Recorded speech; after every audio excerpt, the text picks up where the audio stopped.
Assalamualaikum warahmatullahi wabarakatuh. Halo teman-teman semua, perkenalkan nama saya Feby Ratnasari, NIM 2553109, mata kuliah Ulumul Hadis dengan program studi Pendidikan Agama Islam kelas 2A. Di sini saya akan menampilkan video pembelajaran bertema Ingkar Sunnah dan Perkembangannya. Mari kita saksikan video pembelajaran berikut ini. Apa sih pengertian ingkar sunnah? Secara bahasa, kata ingkar sunnah terdiri dari dua kata. Yang pertama, ingkar berarti tidak mengakui, tidak menerima, atau menolak sesuatu. Dan yang kedua, sunnah berarti jalan, kebiasaan, tradisi, atau segala sesuatu yang berasal dari Nabi Muhammad SAW berupa perkataan, perbuatan, maupun ketetapan beliau. Sedangkan pengertian secara istilah, ingkar sunnah adalah paham yang menolak hadis atau sunnah sebagai sumber ajaran Islam setelah Al-Quran. Ada yang menolak seluruh hadis, ada pula hanya menerima sebagian hadis tertentu. Selanjutnya, kedudukan sunnah dalam Islam. Mayoritas ulama Islam sepakat bahwa sumber ajaran Islam terdiri yang pertama Al-Quran, yang kedua sunnah atau hadis Nabi, yang ketiga ijma, dan yang keempat qiyas. Sunnah berfungsi untuk apa saja sih? Nah, yang pertama di sini menjelaskan ayat-ayat Al-Quran yang masih umum, yang kedua merinci tata cara ibadah, dan yang ketiga menjadi pedoman dalam kehidupan sehari-hari. Contohnya bisa dilihat di sini, Al-Quran memerintahkan umat Islam untuk melaksanakan sholat, tetapi tidak menjelaskan secara rinci jumlah rakaat, bacaan maupun tata caranya. Penjelasan tersebut terdapat dalam hadis Nabi. Karena itu, sunnah banyak ajaran Islam yang sulit dipraktikkan secara sempurna. Selanjutnya bisa disimak sejarah munculnya ingkar sunnah. Yang pertama di sini ingkar sunnah periode klasik.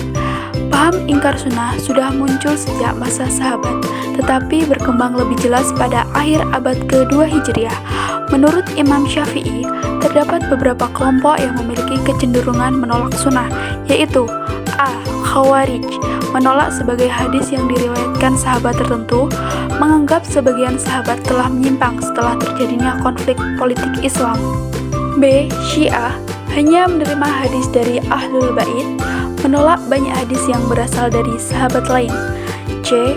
Mu'tazilah, lebih mengutamakan akal, umumnya hanya menerima hadis mutawatir dan mengkritik hadis ahad. Bentuk-bentuk penolakan dari mereka yaitu yang pertama menolak seluruh sunnah, yang kedua menerima sunnah jika sesuai dengan Al-Quran, dan yang ketiga hanya memerintahkan hadis mutawatir dan menolak hadis ahad. Yang kedua, ingkar sunnah periode modern. Pada abad ke-19 dan ke-20 muncul tokoh-tokoh ingkar sunnah modern, antara lain Ghulam Ahmad Parafis, Taufik Siddiq, Rashid Khalifah, Qasim Ahmad. Mereka berpendapat bahwa Al-Quran sudah cukup sebagai pedoman hidup dan tidak memerlukan hadis. Apa sih teman-teman penyebab dari munculnya ingkar sunnah modern? Nah, di sini telah dijelaskan, salah satu penyebab utama adalah pengaruh kolonialisme Barat yang berusaha melemahkan pemahaman Islam melalui penyebaran pemikiran yang bertentangan dengan ajaran Islam. Selanjutnya yaitu syubhat kritik kelompok ingkar sunnah. Syubhat berarti keraguan atau argumen yang digunakan untuk menolak hadis sebagai sumber ajaran Islam. Yang pertama, Al-Quran sudah sempurna. Mereka beranggapan bahwa seluruh ajaran Islam sudah dijelaskan dalam Al-Quran sehingga tidak memerlukan hadis. Yang kedua, hadis ditulis terlambat. Mereka menyatakan bahwa hadis baru dibukukan beberapa generasi setelah Nabi wafat sehingga dianggap tidak terjamin keasliannya. Dan yang ketiga, hadis saling bertentangan. Mereka berpendapat adanya perbedaan riwayat menunjukkan bahwa hadis tidak memiliki kepastian seperti Al-Quran. Nah, bagaimana sih jawaban ulama terhadap syubhat ingkar sunnah, teman-teman? Nah, bisa dilihat dari pemaparan ini, para ulama menjelaskan bahwa yang pertama, Al-Quran memerintahkan mengikuti Rasul.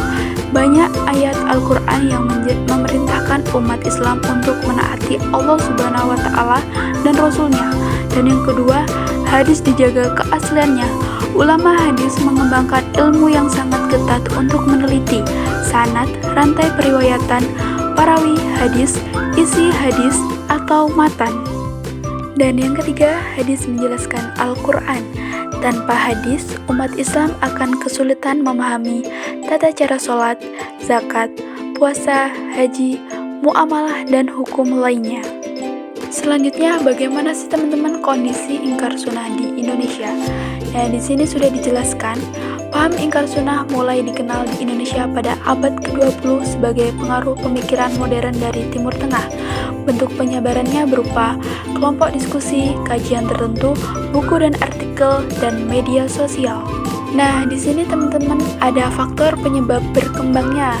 Yang pertama itu kurang pemahaman ilmu hadis, yang kedua pengaruh pemikiran orientasi, dan yang terakhir ketiga mudahnya akses informasi melalui internet dan media sosial. Dan bagaimana sih respon ulama di Indonesia ini teman-teman?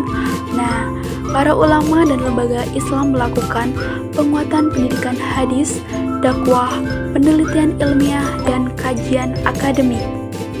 Sekian pemaparan materi pembelajaran video dari saya. Saya ucapkan terima kasih. Wassalamualaikum warahmatullahi wabarakatuh.